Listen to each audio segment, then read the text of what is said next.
রক্তদান বাঁচাতে পারে। আসসালামু নমস্কার, আদাব। আগামী 28 এপ্রিল রবিবার ঠিক সকাল 10টায় ডক্টর বিধানচন্দ্র রায় স্বাস্থ্যকেন্দ্র, চৌধুরীপাড়া, রাজা রোড, কৃষ্ণনগর, নদিয়ায় অনুষ্ঠিত হবে স্বেচ্ছায় রক্তদান শিবির।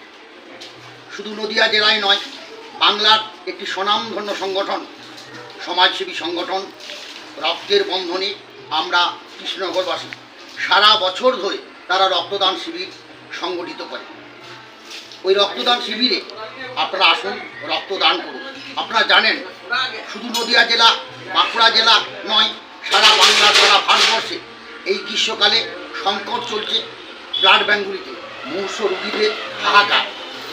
আপনি যদি সমাজ সেবা করতে চান, আপনি যদি মানবিকতা চান, তাহলে আসুন না, আপনার দেওয়া রক্তে 3 জন মুমূর্ষু রোগীর প্রাণ বাঁচাতে ওই রক্তদান শিবিরে রক্তদান করি। মনে রাখবেন, আগামী 28 এপ্রিল রবিবার ঠিক সকাল 10টায় ডক্টর বিধানচন্দ্র রায় স্বাস্থ্যকেন্দ্র, চৌধুরীপাড়া, রাজা রোড, নদিয়ায় অনুষ্ঠিত হবে রক্তের বন্ধনে আমরা কৃষ্ণনগরবাসীর রক্তদান কর্মসূচি। আসুন, রক্তদান করুন, মুমূর্ষু রোগীর প্রাণ বাঁচান। কোনো কলকারখানায় তৈরি হয় না রক্ত, রক্ত হয় মানব দেহে। তাই আসুন, রক্তদান করি। বাঁকুড়া থেকে আমরা ওই রক্তদান শিবিরের সাফল্য কামনা করি এবং রক্তদাতাদের আগাম শুভেচ্ছা জানাই।